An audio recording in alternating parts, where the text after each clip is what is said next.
तीर्थशास्त्रम जयवंतो तीर्थंकर शासन तीर्थंकर की पावन पवित्र पीयूष देशना का हम निरंतर स्मरण कर रहे हैं। हम देख रहे हैं हमारे जीवन और जगत से जुड़ी हुई जो भी स्थितियाँ हैं उसको हम समझने का प्रयास कर रहे हैं और बढ़ रहे हैं आत्मतत्व की ओर। जीवन का लक्ष्य संसार से विरक्त होकर के परमार्थ को पाना है। जगत के स्वभाव को समझ करके आत्म स्वभाव में प्रवेश करना ही हमारा इस पर्याय का सबसे बड़ा ध्येय है। चिंतन, भावनाएं, अनुप्रेक्षाएं हमें अपने से मिलाती हैं, हमें अपनी ओर ले जाती हैं। सत्य का दिग्दर्शन कराने वाली अगर कोई चीज है तो उसका नाम अनुप्रेक्षा है। जीवन की सच्चाइयों को जानने के लिए अनुप्रेक्षा का चिंतन होना बहुत जरूरी है। हम कहाँ हैं, कैसे हैं, कहाँ जी रहे हैं, होना क्या चाहिए मुझे, हमारा रूप क्या है, स्वरूप क्या है। हम रूप में जी रहे हैं या स्वरूप में जी रहे हैं।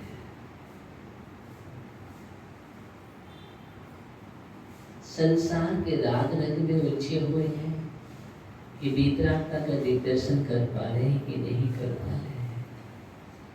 हमने अभी तक सरागी को ही जाना है, वीतरागी को जाना है कि नहीं जाना है।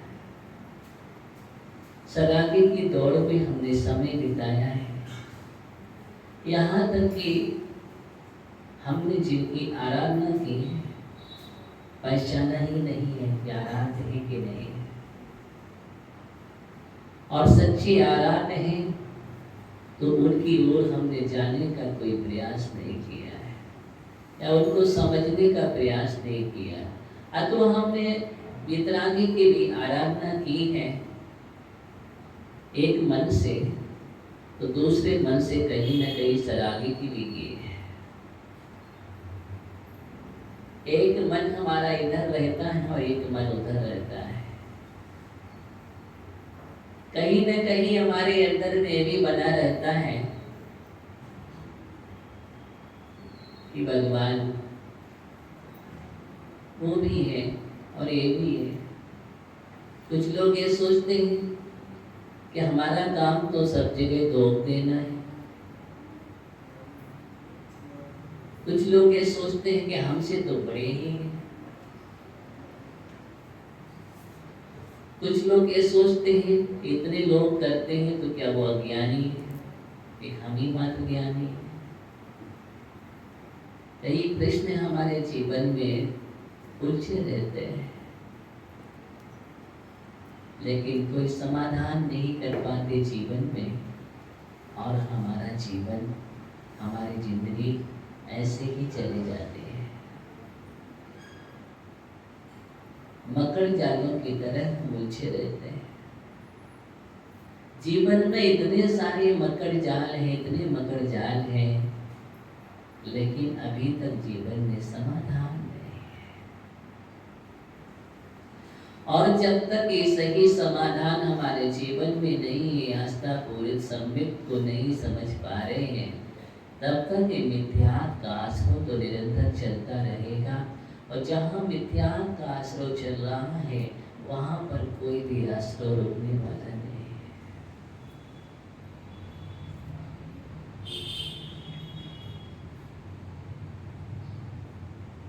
हमें इस सत्य को तो समझना ही पड़ेगा।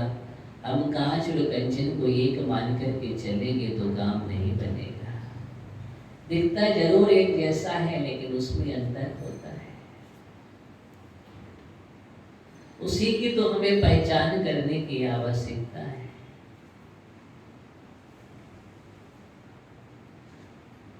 जो धूप में रह कर के भी ठंडा रहता है,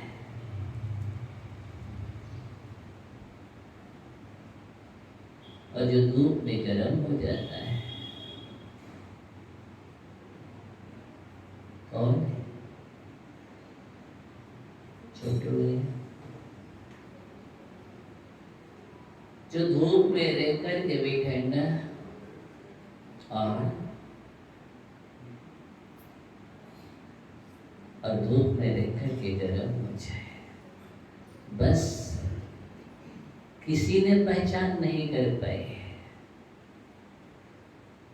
राजा भी हारने की कगार पर था, मंत्री भी हारने की कगार पर है, सभासद विद्वान लोग भी है, लेकिन एक अंधे व्यक्ति ने कहा कि मैं प्रयास करूं।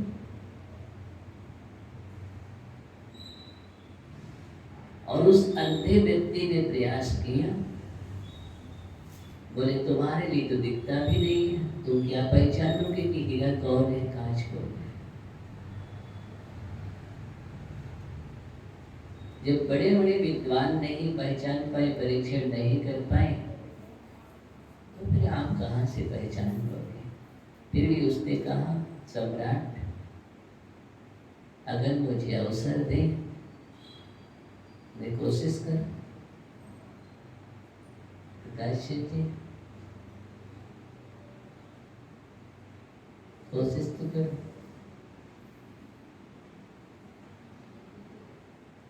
और वह अंधा व्यक्ति पहुंचता है, दोनों को हाथ में लिया, उठाया और उसने तत्काल बदला लिया कि सम्राट ये वाला जो है ना, एक हीरा है।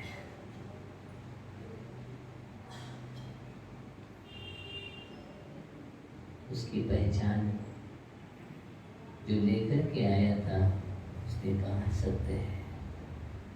लेकिन आपने कैसे पहचाना? विजय भैया कैसे पहचान किए? उसने कहा मेरे अनुभव से पहचान किए हैं।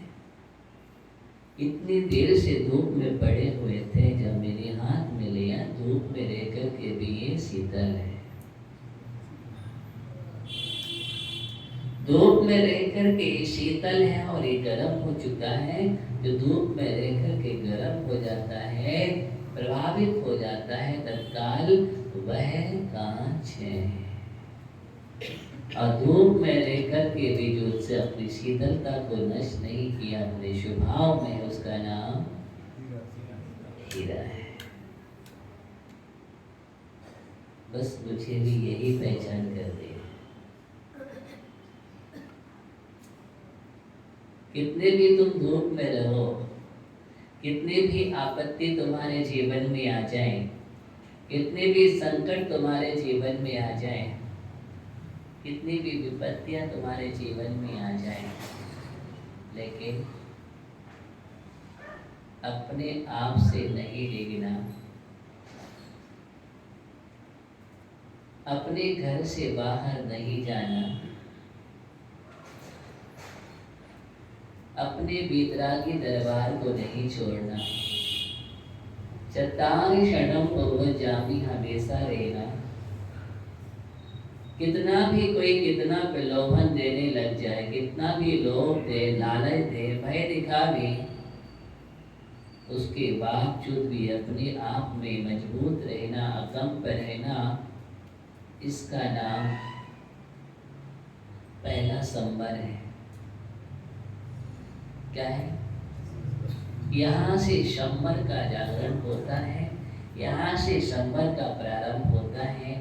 आसनों को रोकने की सबसे बड़ी कला अगर जीवन में सबसे बड़ा अगर कोई साधन है, तो यहाँ से ही हमारी दृढ़ प्रतिज्ञा से प्रारंभ होता है, और उसका नाम सम्यक तो है।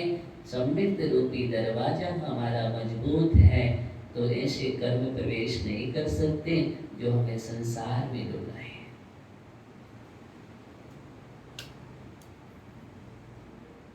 अभी तो हमारी कहानी अलग है।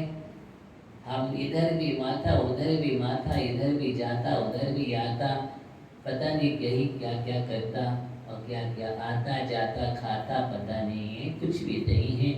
जीवन में कोई ऐसी मजबूत स्थिति में नहीं हो कि तुम जन्नत में आकर के अपना गौरव रख रहे हो कि नहीं नहीं, हम सर्वोच्च स्थान पर पहुंच गए हैं, एक सच्चे वितरागी के शरण में पहुंच गए हैं जो अभी तक मुझे प्राप्त नहीं हुई थी, और एक ऐसी शरण जिस शरण में आकर के हमारे जीवन में परमार्थ मिलता है, हमारे दुख क्षय होते हैं, कर्म क्षय होते हैं, हमारे अंदर के ऐसा हमें शरण मिली हुई है जो हमें अपने स्वरूप का दिग्दर्शन कराता है। ऐसा दर्शन उसमें आकर के भी अगर हम कहीं न कहीं शिथिल है, मजबूत नहीं है, और तो इसका मतलब या तो कहीं एकांत मिथ्यात्व होता है जीवन में, तो कहीं विनय मिथ्यात्व में चले जाते हैं, कहीं संशय के झूले में झूलते रहते हैं, तो कहीं हमारे जीवन में विपरीत आचरण भी हो जाता है, और कहीं कहीं हम देखते हैं तो अज्ञान मिथ्यात्व भी हमारे जीवन में समाविष्ट है। ये 5 प्रकार के मिथ्यात्वों में हम कहीं न कहीं तो हैं। देखो ना अपने अंदर, और नहीं है तो सम्मिलित तो हैं, और हैं तो समझ लो कि अभी हम पहले नीचे ही बैठे हैं, पहले गुण स्थान पर, और पहले गुण स्थान से ऊपर नहीं जाएंगे तो संसार का पर्यटन रुकने वाला नहीं है, पंच परावर्तन रुकने वाला नहीं है। क्या करना है मुझे? ये भी एक अनुप्रेक्षा है। देखना, आश्रम संबंध निजना ये अनुप्रेक्षा समझना जीवन के लिए बहुत जरूरी है, क्योंकि हम सब कुछ करते रहें और आश्रम होता रहेगा तो फिर हमारा काम बनने वाला नहीं है।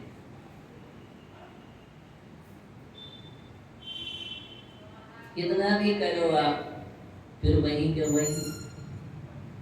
हमारी दशा ऐसी है कि हम स्नान भी करते हैं और बाहर जैसे ही निकलते हैं और फिर अपने ऊपर धूल डाल लेते हैं। अस्थि स्नान की कहानी हमारे जीवन में, गज स्नान क्रिया करते हैं, वो स्नान करते हैं, बाहर निकलता है अपने सूर से वापस। ऐसे ही हम मंदिर में यहाँ पर बैठे हैं, पूजन किया, पाठ किया, स्तोत्र किया, फिर वचन सुने, और यहाँ से बाहर जा निकले तो क्या किया, अपने विचारों के माध्यम से, परिणति के माध्यम से, अथवा पूर्व की क्रिया जो हम कर रहे हैं उसी के माध्यम से हमने वापस कर्मों की धूल को डाल लिया।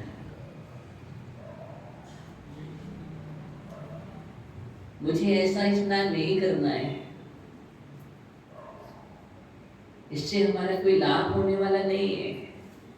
अभी हम यही कर रहे हैं, यही कर रहे हैं। संकेत समझना, यहाँ तो हम भगवान की आराधना कर रहे हैं, और फिर हम बाहर जाते हैं, किसी ने कुछ बतलाया तो वहां भी जाकर के या तो हम श्रीफल फोड़ आते हैं, माथा फोड़ देते हैं, कुछ कराते हैं, मनोती मनाते हैं, कोई ना कोई मनोरथ करते हैं, कुछ ना कुछ तो हमारे जीवन में होता है, चलता है।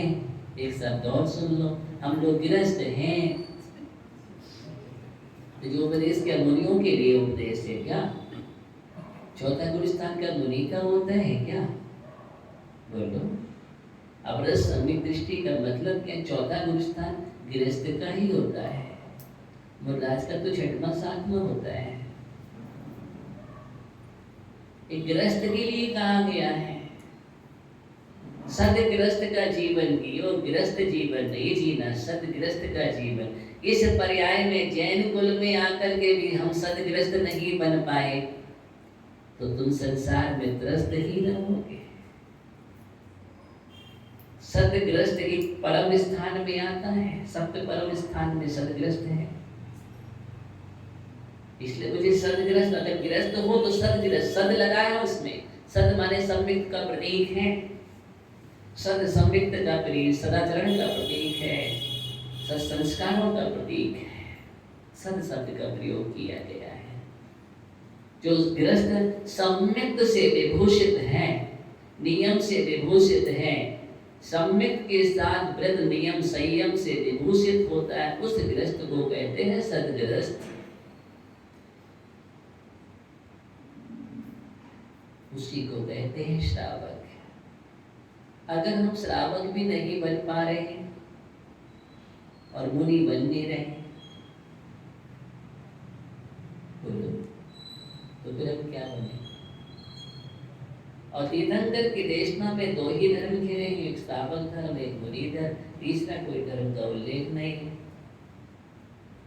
या तो सच्चे श्रावक बन जाओ जब तक मुनि नहीं बन पा रहे, श्रेष्ठ है मुनि बनना, और मुनि नहीं बन पा रहे हैं तो कम से कम सच्चे श्रावक बन करके रहो और अंतिम क्षण में भावना भाव के मुनि बन करके प्रयाण करो, महाप्रयाण करो।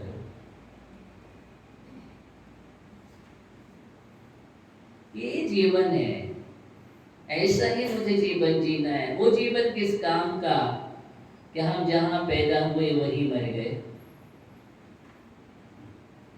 जहां मैंने जन्म लिया वही मृत्यु का वर्ण कर लिया। ये कोई विशेषता नहीं वो जीवन में। जन्म हमारा हुआ वासना के विस्तर पर हुआ, लेकिन मरण नहीं होना चाहिए। एक संकल्प कर लो अपने जीवन में, ज्ञानी सुगंध भैया, कुछ भी हो जाए मुझे, जन्म तो हमारा उस बिस्तर पर हो गया, लेकिन मनुष्य जीवन का स्तर क्या है?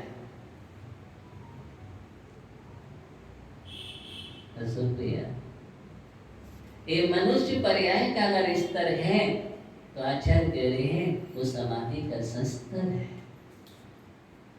क्या चीज है? वो समाधि का संस्तर है। जन्म हमारा बिस्तर पर हुआ है, लेकिन मरण समाधि के संस्तर पर होना चाहिए। ये मानवता है, ये जीवन है। हम जाएंगे तो समाधि के संस्तर पर। कैसे जाएंगे? संबर अनुप्रेक्षा में जा रहे हैं, ये भावना मुझे मानना पड़ेगी। संबर अनुप्रेक्षा शुरू हो रही है, और संबर कहाँ से शुरू होता है?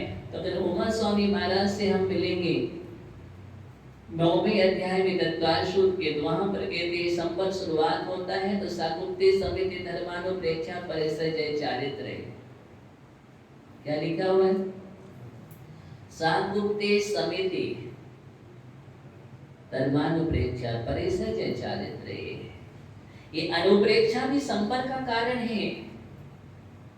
जो हम अनुप्रेक्षा की चर्चा कर रहे हैं, ये संपर्क का कारण है। गुप्ते समिति जो भी है, महावृत है, चारित्र है, परिसर जय है, अनुप्रेक्षा है, ये सब संपर्क का कारण है। अगर हम देखा जाए तो इसमें गृहस्थ का कोई स्थान नहीं है। बोलो, आपका कहीं स्थान है? संपर्क के कारणों में आपका कोई स्थान है? स्थान नहीं है तो स्थान बनाने की कोशिश करो। ना आपके पास गुप्ती है, ना आपके पास समिति है, ना आपके पास महावृत है, ना आपके पास चारित्र है, ना वैस्परिश है, ना अनुप्रेक्षा है क्या? संपर्क कहां से होगा? और संपर्क नहीं तो कर्म की नजर नहीं कर पाओगे। आश्रव होता ही रहेगा, आश्रव होता रहेगा, निरंतर हो रहा है, होता रहेगा। इसलिए अपने जीवन में पुरुषार्थ करो, प्रयास करो, मुझे संपर्क से जुड़ना है। आश्रम और बंध से मैं बहुत बार जुड़ा हूँ, जुड़ता रहा हूँ और जुड़ा हूँ। आश्रम और बंध संसार की दशा का नाम है, इसलिए मुझे आश्रम और बंध से ऊपर उठना है और दो तत्वों को अपने जीवन में संवर और निजला तत्व को स्वीकार करना है, जो मोक्ष का मार्ग है, परमार्थ का मार्ग है, भगवान बनने का मार्ग है। तो मुझे संवर से जुड़ने के लिए अनुप्रेक्षाओं का चिंतन करना, गुप्ती और समिति में जाना, ये हमारा बहुत जरूरी है, आवश्यक है। ऐसा ना हो जाए कि हम सिर्फ इसी में उलझे रहें जिसमें हम उलझे हुए हैं। बस हमने कर लिया, पूजन पाठ कर लिया और हम सिर्फ क्रिया तक सीमित रह गए, लेकिन हमें और आगे बढ़ना चाहिए था, आगे नहीं बढ़े। हम क्रियाओं का बात नहीं कर रहे, क्रिया तो करना चाहिए। हमारे यहाँ जैन दर्शन ज्ञान पूर्वक क्रिया करने की बात करता है, क्रियाओं का मना ही नहीं है। आप गृहस्थ हैं, सत्कर्ता को होना ही चाहिए, देव पूजन करना ही चाहिए। जो देव पूजन नहीं करता है वो तो श्रावक भी नहीं है, मुनि भी नहीं है, तो क्या है, पशु है। तीर्थंकर की आज्ञा का पालन नहीं कर रहा है, श्रावक के 6 कर्तव्य कहे, देव पूजा, गुरुपासना, स्वाध्याय, संयम, तपा, दानम, चेति, गृहस्थानम, षट कर्माणि दिने दिने, ये दिने दिने कहे गए हैं। क्या लिखा हुआ है, दिने दिने कहे गए हैं। जैसे आप भोजन करते हैं दिने दिने करते हैं कि 7 दिन में 1 दिन करते हो,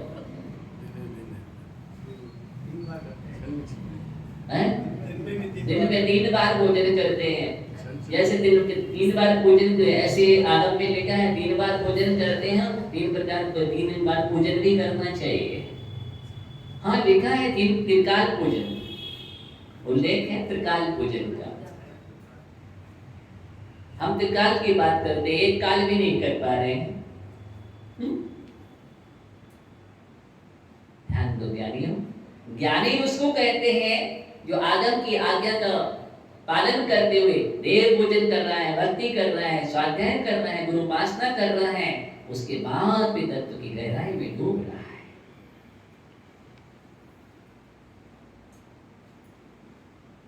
इसलिए पूजन तो करना ही चाहिए।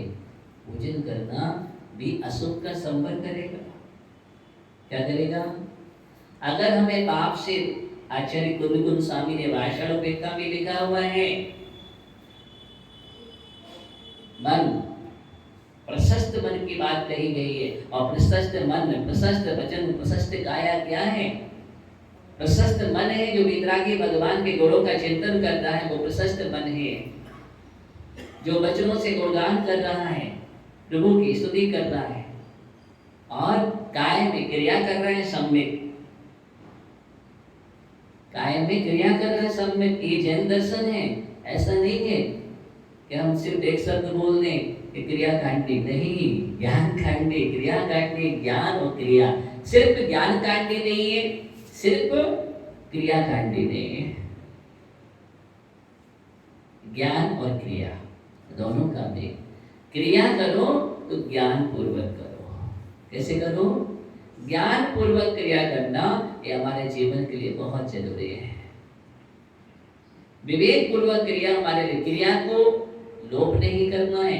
नहीं तो ऐसे ऐसे दर्शन भी हुए, कुछ सिर्फ क्रिया को मानते हैं, कुछ ज्ञान को मानते हैं, कुछ सिर्फ दर्शन को मानते हैं, कुछ ऐसे 2 को मानते हैं। आचार्य कहते हैं अगर एक को मानने वाला तो वो भी सम्यक नहीं है, अभी वो भी सम्यक नहीं है। मिथ्या दर्शन में चले जाओगे, तत्वार्थ वृत्ति पढ़ो, सर्वार्थ सिद्धि पढ़ो, एक एक को मानने वाले मोक्ष मार्गी नहीं है।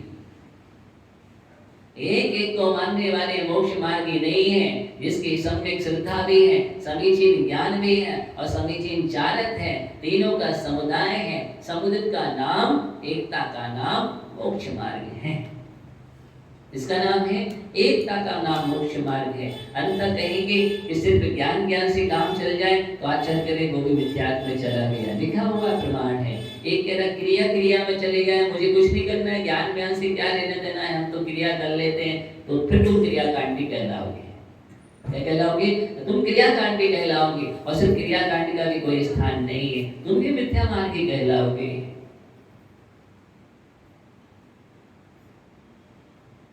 अलग अलग सबको समझने की जरूरत है। हमें तीनों की आवश्यकता है। इसकी तीनों की आवश्यकता है।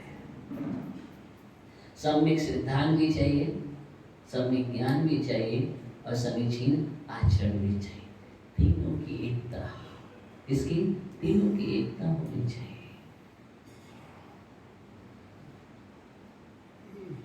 हम क्या कह रहे थे आपको? शंकर के कारण बतला रहे थे कि समिति, गुप्ति, अनुप्रेक्षा आदि में अभी हमारा कोई स्थान नहीं है। हम संबंध अनुप्रेक्षा की चर्चा प्रारंभ कर रहे हैं, तो सबसे पहले हम इस बात को ध्यान में रखें, अपने कर्तव्यों को करें। क्या करें? पहली बात तो हम कर्तव्यों से जुड़े हैं। बहुत लोग ऐसे हैं जो भगवान की पूजन नहीं करते, मुझे मालूम है। अवस्थाएं बीतती चली जा रही हैं, उसके बाद भी भगवान की पूजन करने के भाव नहीं हो रहे हैं, तो तुम गृहस्थ कैसे हो? कैसे गृहस्थ हो? इसका मतलब तीर्थंकर की आज्ञा का तुम्हें वो नहीं है। अगर आज्ञा ही स्वीकार नहीं कर पा रही हो तो पहला सम्यक दर्शन नहीं होगा ज्ञानी हो, जिसका नाम शास्त्रों में आज्ञा सम्यक तो है। मैं सच्चाई कह रहा हूँ, बुरा लगे तो लग जाए। पहला कौन सा सम्यक है? असुचि।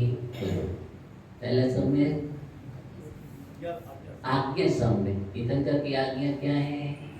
6 कर्तव्य का पालन करना। पहला कर्तव्य कौन सा है? देव पूजा। कौन सा कर्तव्य है? देव पूजा, गुरु उपासना, स्वाध्याय, संयम, दान। हम 6 कर्तव्यों का पालन कर रहे हैं क्या? बोलो क्या नहीं कर रहे हैं। अगर आप लोग 6 कर्तव्यों का पालन करने लगो तो सब लोग केसरिया में लगे हुए दिखोगे। कैसे दिखोगे? सब केसरिया में लगे हुए। केसरिया ही तो धर्म है। केसरिया धर्म है। ये पद्म लेशिया है। कौन सी लेशिया है? पद्म लेशिया, पीत पद्म और शुक्ल लेशिया। एक पूजन करने वाला परिणामी पद्म लेशिया वाला होता है, प्रशस्त लेशिया वाला है। और पद्म लेशिया अगर हमारे जीवन में, प्रशस्त लेशिया अगर हमारे जीवन में चल रही है ज्ञानियों, तो फिर संपर्क होगा। क्या होगा? संपर्क होगा। ये भी एक संपर्क का कारण है। अशुभ से बचने के लिए शुभ में जाना अनिवार्य है। इससे अशुभ से बचने के लिए शुभ में जाना अनिवार्य है। आचार्य कहते हैं अशुभ योग से वही बच सकता है जो शुभ योग में प्रवर्तमान है। अगर हम शुभ योग में प्रवर्तमान ही नहीं है तो अशुभ योग से कभी बचने वाले नहीं है। शुद्ध उपयोग तो में होगा नहीं। गृहस्थ को शुद्ध उपयोग तो होता ही नहीं है, मुराज को होता है। अब बतलाओ, अगर ही हम देव पूजन आदि नहीं कर रहे हैं, सोपयोग नहीं कर रहे हैं, प्रवचन सार में लिखा है सोपयोग है, और इन सब से दूर है, तो हमारे जीवन में क्या चलेगा? बोल सेठी जी, फिर क्या चलेगा हमारे जीवन में? अगर हम कर्तव्यों से दूर हैं तो क्या चलेगा? अशुभ योग, अशुभ योग चलेगा। ऐसा नहीं है कि आप लोग धोती पहनकर के अभिषेक नहीं कर सकते। आपको कोई ब्रेक लगा दिया गया हो कानून में, संहिता में, कि नहीं इतनी उम्र के बाद अभिषेक नहीं कर सकते, ऐसा तो नहीं है, बिल्कुल भी नहीं। थोड़ा सा प्रमाद हटाओ। आप लोग सिर्फ प्रमाद में जा रहे हो, और प्रमाद भी आश्रव का कारण है। किसका? प्रमाद भी आश्रव का कारण है। प्रमाद सबसे ज्यादा नुकसानदायक है हमारे जीवन के लिए। जहाँ प्रमाद आ गया वहां पर भी बच गए काम से हम। इसलिए प्रमाद नहीं होना चाहिए जीवन में। आओ भगवान की पूजन करो, अच्छी तरह से धोती पहनो, बढ़िया अभिषेक करो, पूजन करो, कम से कम एक पूजन करो, अभिषेक करो। नहीं कर पा रहे हो शुरुआत तो अभिषेक करके अर्घ तो चढ़ाओ कम से कम। अहोभाग्य मिला है भगवान को स्पर्श करने का, हाथों में लेने का, कलश करने का, ये हर किसी को नहीं मिलता है। ऐसे लोग भी जो तरसते हैं उनको अधिकार नहीं मिला है। अधिकार नहीं मिला। अगर उनको अधिकार मिलता तो अभी भीड़ लगी होती सब जगह। और तुम्हें अधिकार मिला है तो तुम अधिकार का पालन नहीं करते हो।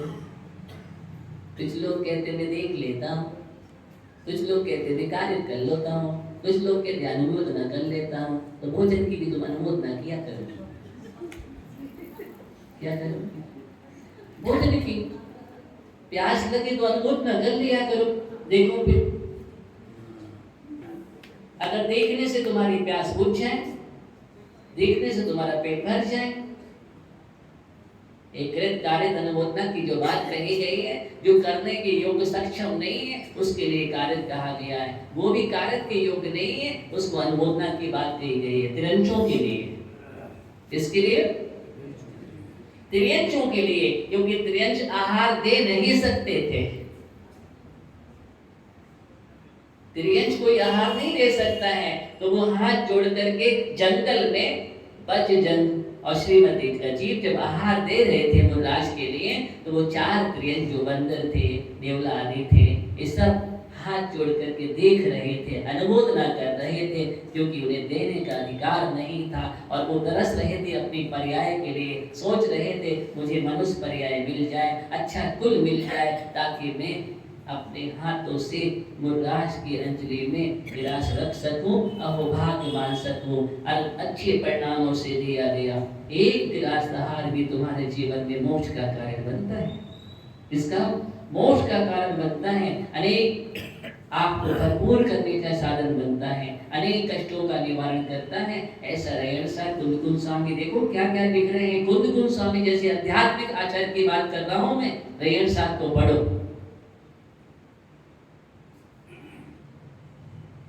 इसलिए अनुमोदना नहीं, अनुमोदना कर लेता। कुछ लोग तो कहते हैं घर से ही विचार कर लेता हूँ कि महाराज का आहार अच्छा हो गया कि नहीं, अच्छा हो जाए। बाहरी ग्रस्त क्या लिखा हुआ है, पहले मुनि को आहार दे, निज करे आहार, ये सांप का चार है।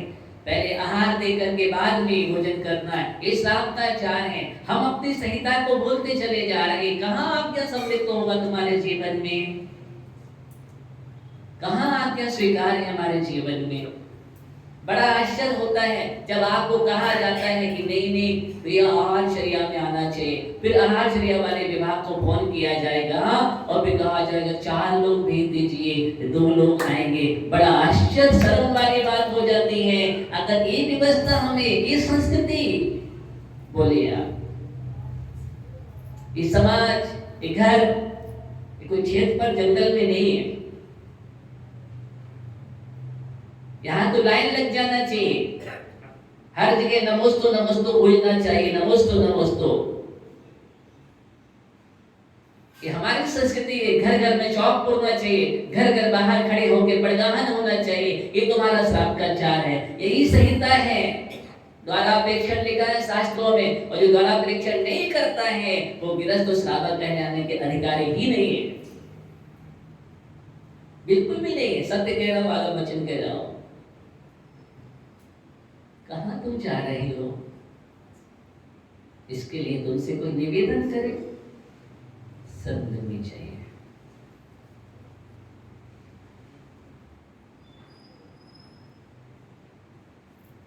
ये तुम्हारा कर्तव्य है।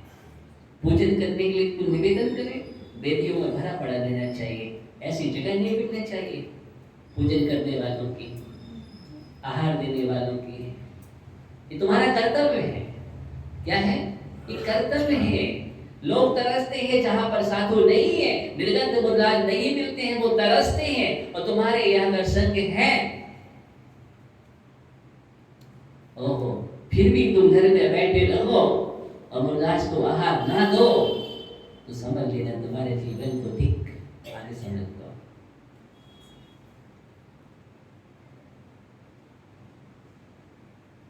संवर अनुप्रेक्षा की बात कर रहा हूं। किसकी? ये संवर अनुप्रेक्षा तब होता है। इसलिए इस संस्कृति को भूलो मत, भूलो मत। हर श्रावक के लिए पहले संस्कृति थी घर में शुद्ध भोजन करने। अरे महीने में अगर हमने शुद्ध भोजन की 1 दिन का नियम ले लिया, इसका 1 दिन का नियम ले लिया कि अब कुछ भी हो जाए महीने में 1 दिन शुद्ध भोजन करेंगे, कम से कम 1 दिन तुम्हारे यहाँ चौका रहेगा, तो कभी भी कोई कहीं बात आ जाता है तो आवश्यकता ही नहीं है शुद्ध भोजन का नियम। क्या है? बहुत सारी चीजें जिसको हमें समझने की जरूरत है। आज हम भी तो संस्कृति से दूर होते चले जा रहे हैं, बहुत दूर हो रहे हैं। हम कितना संस्कृति का पालन कर रहे हैं, विचार करो। तो नगर में तो नमस्तु नमस्तु होना चाहिए, घर घर में नमस्तु नमस्तु होना चाहिए। ये व्यवस्थाओं की जरूरत नहीं पड़ी। जहां हम ये व्यवस्था कर रहे हैं, साधु की चर्या में कहीं ना कहीं दोष लगाने का कारण बनते हैं। मूलाचार पढ़ो तो समझ में आ जाएगा मूलाचार क्या है, फिर हम भूल जाएंगे। कभी भी कहीं भी। इसलिए इन सब चीज़ों का मुझे ध्यान रखना चाहिए। तो आपका एक कर्तव्य है, क्या है? आपका एक कर्तव्य है, धर्म है, मैं उसकी चर्चा कर रहा हूँ। तभी आपके जीवन में संबर अनुप्रेक्षा होगी। संबर का मतलब तो यही है, हम अशुभ से बचने के उपाय हैं। क्या है? ये उपाय हैं। अंत हमारे जीवन में, हमारे घर में चोर घुसते रहेंगे और हम देख भी नहीं पा रहे हैं, कब लूट करके ले जा रहे हैं। वो सुध नहीं है मुझे, क्या करें महाराज, सुध आई नहीं है अभी तक। अब कब आएगी सुध? कब आएगी? कितने आयु बीतने के बाद आएगी, कितने पलों के बाद आएगी। इतनी सुंदर पर्याय, इतनी सब कुछ होने के बाद भी शुद्ध नहीं है, तो तुम क्या करोगे अपने जीवन में? ऐसी पर्याय तो कई बार हमने पाली हैं। ऐसी पर्यायों से हमारा काम नहीं चलेगा। एक सुंदर पर्याय मिली है, उसमें कुछ सुंदर काम करो। क्या करो? सुंदर काम करो। जो आपको बतला रही है सब सुंदर सुंदर काम है। जब तक अपने सदग्रस्त रहो तो सदग्रस्त का पालन कर दो, कर्तव्यों का पालन करो। उसके बाद मुनि बनने की भावना रखो। जब जब मुनि बनने की बात आती है तो आपको भावना तो देनी पड़ेगी, आपको अंदर में भावना तो करनी ही पड़ेगी। अनुप्रेक्षा का बार बार चिंतन तो करना ही पड़ेगा, अपनी आत्मा को भावित करनी ही पड़ेगी। जितनी बार को भावित करोगे मुनि बनने की भावना, मैं मुनि बनना, मुझे हे आत्मन, मैं ऐसा नहीं जाना चाहता हूँ, मैं मुनि बन करके ही इस पर्याय से जाऊंगा। क्या दिक्कत है? कुछ खर्चा हो रहा है आपका क्या? बोलो ना, नहीं हो रहा है? आप भावना नहीं दे सकते अपनी आत्मा में? सुरेश भैया क्या नहीं सुनो? जब भी बैठे तो भावना तो दो। मैं इसकी भावना की बात कर रहा हूँ, बाकी नहीं कह रहा हूँ। बाकी तो धोती दुपट्टा में दिखना चाहिए। क्या? धोती दुपट्टा में अभिषेक करो भगवान का। क्या करो? अभिषेक करो। इसमें प्रमाद मत करो, बिल्कुल भी नहीं। जितने भी लोग हैं मैं सभी से कह रहा हूँ, यही जागृति है, यही अनुप्रेक्षा है। हमको लगे कि हाँ आप लोग आगे बढ़ रहे हैं। सदग्रस्त का जीवन सदग्रस्त में है तो सदग्रस्त तो बन जाओ कम से कम। चलिए हम पहले ही बात कर रहे हैं, सदग्रस्त बनाने की बात कर रहे हैं। मुनि बनने की आपको पहले हमने कह दिया, नहीं बन पा रहे तो कोई बात नहीं, लेकिन प्रकाश चंदी के लिए नहीं कहूँगा, वो तो मुनि ही बनने का चांस है। अब वो कहे कि नहीं अब सदग्रस्त तो वो तो जीवन उनका गया है, उनके लिए नहीं कह रहा हूँ, आप लोगों के लिए कह रहा हूँ। तो संबर अनुप्रेक्षा, कौन सी अनुप्रेक्षा? संबर अनुप्रेक्षा मुझे समझने की जरूरत है। सदगुरु देह जगाए वही नींद जब उपसमे, तब कछु बने। याद है आप लोगों को? हम सब भूल गए होंगे आप। चलो इतना याद तो है, लेकिन इसको याद कर लो और कल सुनाना मुझे याद करके अच्छे से। ऐसे नहीं, ऐसे तो याद हम बहुत जल्दी कर लेते हैं, मुझे मालूम है आपका ज्ञान अच्छा है, आप पंक्ति याद कर लेते हैं। लेकिन पंक्ति याद करने से काम नहीं चलेगा, पंक्ति में बैठने से काम चलेगा। किससे काम चलेगा? पंक्ति में बैठने से काम चलेगा। पंक्ति ओहो, सदगुरु देह जगाए। संबर कहाँ से शुरू होता है? सदगुरु देह जगाए। तो सदगुरु होते हैं वो जगाते हैं, जागो। अब उनका काम है जगाना है, वो जागना, जागना तो आपका काम है। वो जगा रहे हैं आपको, जगदोर रहे हैं, समझा भी रहे हैं। आपको कुछ बुरा भी लग रहा होगा, कोई बात नहीं, लेकिन उनको बुरा नहीं लगता है। हम तो अच्छा प्रयास करते हैं। अब तुम चादर ओढ़ करके सो रहे हो तो क्या करें, हटाना तो पड़ेगा ही। भैया जाग जाओ, और ज्यादा नींद रहेगी तो फिर आप आंखें में पानी भी डालना पड़ेगा कि भैया अब उठ जाओ।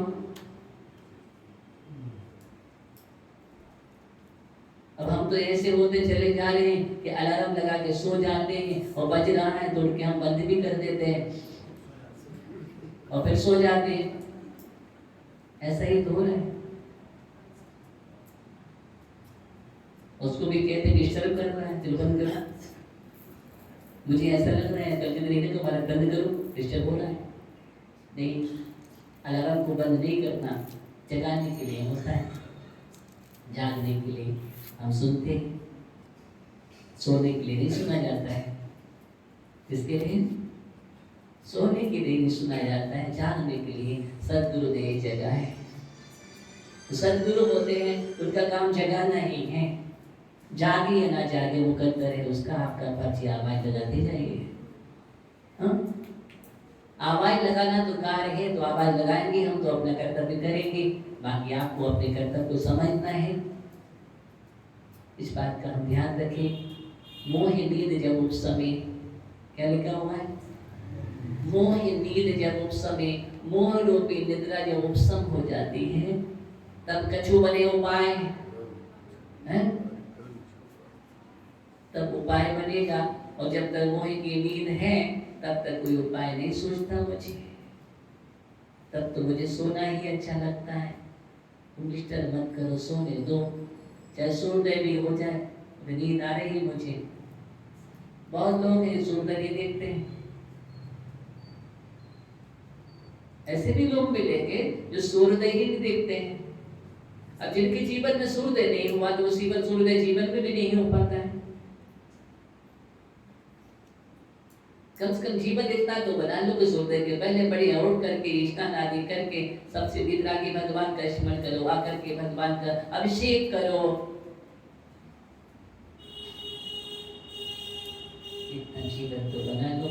इस पर मैं बार बार जोर दे रहा हूँ, इसलिए जोर दे रहा हूँ क्योंकि आपका कर्तव्य फर्ज है।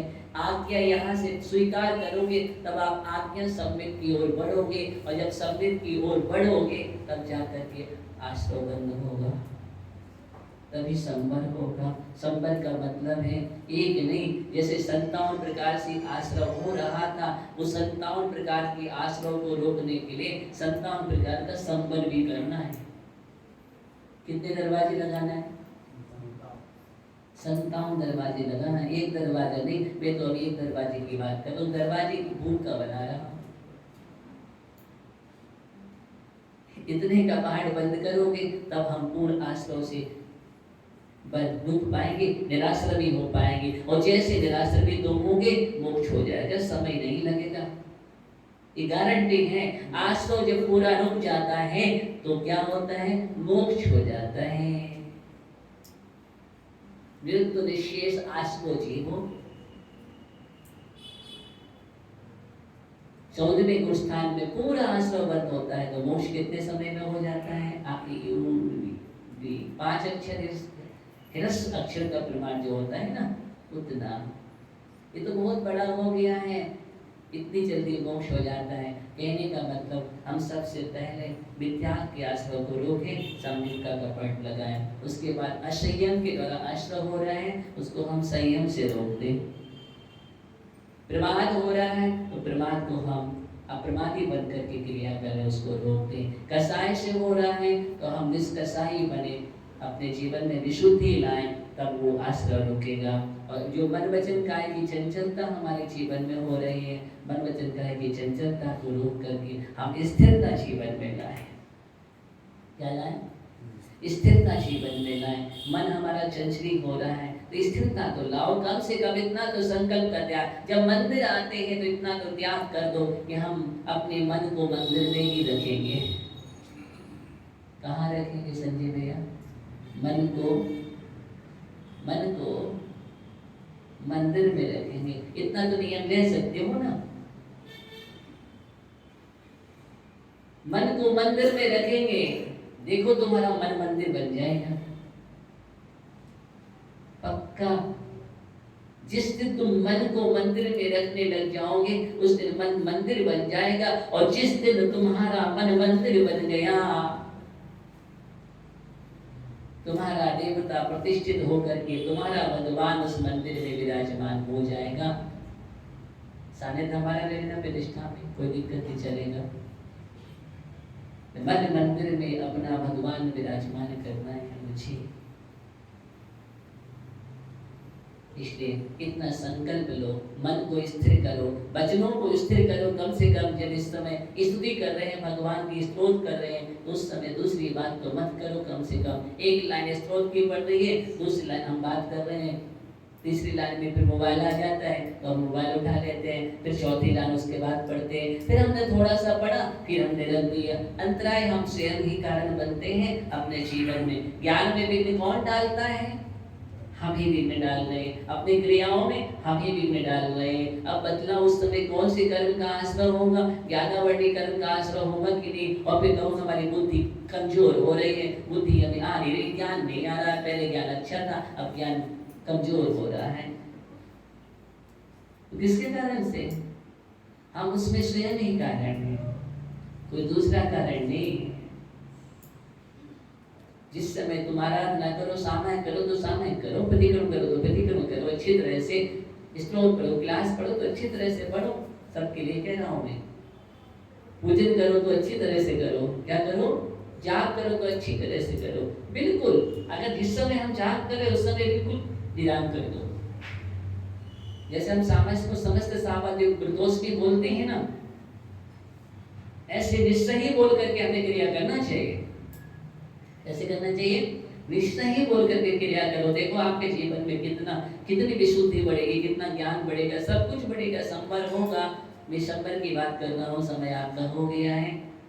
तो हम मन को कैसे स्थिर करना है, हमें वचनों को कैसे स्थिर करना है। मन, वचन और काय, ये सबसे बड़ी शक्तियां हैं। अगर इन मन, वचन, काय को हमने संभाल लिया ज्ञानी, तो फिर तुम्हारे लिए मुक्ति का वर्ण करने में समय नहीं लगेगा। ये तीन शक्तियां हैं, इसी का नाम, संभालने का नाम योग है, और तीन का विकृत होना भोग है। जितना भी आश्रय हो रहा है, मन की चंचलता, वचनों की चंचलता और काय की चंचलता के कारण हो रहा है। इन्हीं को साधना, इसका नाम साधना है, इन्हीं को साधा जाता है। मन को साधने की विधि है, इसका पूजन करना, पाठ करना मन को साधने की विधि है, सामायिक करना मन को साधने की विधि है। क्योंकि मन अगर सद गया तो सब साध लिया हमने जीवन में। मन से ही सब कुछ होता है। मन से हमने जैसे कीचड़ पैदा किया था, तो उस मन से ही धोने का साधन मन ही है। इसलिए मन को अच्छा बनाओ, पवित्र बनाओ, निर्मल बनाओ, तभी संवर होगा। और मन अगर अच्छा नहीं बन पाया तो सब कुछ कर लो, संवर तुम्हारे जीवन में होने वाली नहीं है। इसलिए योगी जन मन को साधते हैं, मन को साधते हैं, मन के अनुसार नहीं चलते हैं। जो मन के अनुसार चलता है उसका नाम भोगी, और जिसके अनुसार मन चले उसका नाम योगी। यही अंतर है। मन के माफिक नहीं चलता, मन को अपने अनुसार चलाता है योगी। नहीं, तुम्हारे लिए काम करना है, विषय देता है, चलिए अब तुम सामयिक करो, चलो अब तुम प्रतिक्रमण करो, चलो अब तुम स्वाध्याय करो, तत्व चर्चा करो। ये योगी की पहचान है। और अभी मन ने कहा कि चलो चलो फलाना चीज देखने चल रहा है, और हम चल देते, फलानी चीज हमें ये काम करना है, फलाना ये काम करना है। संसार की बातों में उलझ जाता है, राग देश में उलझ जाता है, हम मन के अनुसार चल लेते हैं। तो क्या होता है? कर्म वर्णाएं निरंतर आती हैं और आती ही चली जाती हैं, और हम भारी होते चले जाते हैं। और फिर क्या होता है? एक दिन हमारी नाव डूब जाती है। नाव में छेद है, छेद को बंद करने के लिए हमें पुरुषार्थ करना है। क्या करना है? डांट लगाने। क्या लगाना है? जो मोरी में डांट लगावे तब जल रुक जाता। ओहो, क्या बात कही गई है। मोरी में डांट लगाओ। तुम डांट किन पे लगाते हो? एक दूसरे को डांटना बंद करो। क्या करो? एक दूसरे को डांटने से काम नहीं चलेगा। एक दूसरे को डांटने से तो और ज्यादा कर्म का आश्रय होगा। इसलिए डांट लगाना है तो अपनी प्रवृत्तियों में, इसमें जो प्रवृत्ति तुम्हारी असंयम रूप हो रही है उस प्रवृत्ति में डांट लगा दो, बंद कर दो उस छेद के लिए। तो क्या होगा? आज तो नहीं होगा, कर्म नहीं आएंगे। यही समझदारी है। पहले डांट लगाओ, उसके बाद फिर उलीझो। तो कल उलीझेंगे। हाँ, पहले डांट लगाओ, फिर उलीझना प्रारंभ करेंगे। एक दिन कर्म खाली हो जाएंगे, होंगे ना? ऐसा पुरुषार्थ जीवन में करो। बस यही हमें समझने की आवश्यकता है। जो मोरे में डांट लगा के अंत में कहेंगे, सुपन दशा से जागो चेतन कहाँ पड़े सोते। कहाँ लिखा है? इसी भावना में। इसलिए पहले ही बतला दिया, सोना नहीं है, सोने से काम नहीं चलेगा। हे चेतन, जागने की बात क्या आचार्य भगवान कह रहे हैं, समझा रहे हैं। हे चेतन, तुम जाग जाओ, डांट लगा दो मोरी में, जल आ रहा है उसको बंद कर दो, अब संभल जाओ। इसलिए तुम अगर कर्मों से बचना है, बोझ से बचना है, तभी तुम दुखों से बच पाओगे। दुखों से बचने का साधन यही है। सिर्फ हमें आज यही रह समझना है। हम अपनी मन वचन काया की चंचलता को स्थिर करने की कोशिश करें, एक करने की कोशिश करें। मन वचन काया भिन्न नहीं होना चाहिए। इन तीनों को एक करो, अच्छा कार्य करो अपने जीवन में। मन को भी पवित्र करो, वचनों को पवित्र करो और काया को पवित्र करो। मन की पवित्रता प्रभु के स्मरण से है, वचनों की पवित्रता गुणगान से है प्रभु की, और गाय की पवित्रता सम्मिलित क्रिया करने से, पूजन पाठ करने से, आराधना करने से, स्वाध्याय करने से है। इन तीनों की पवित्रता इनसे होती है, तभी संपर्क होता है। इसी भावना के साथ ओम नमः शिवाय।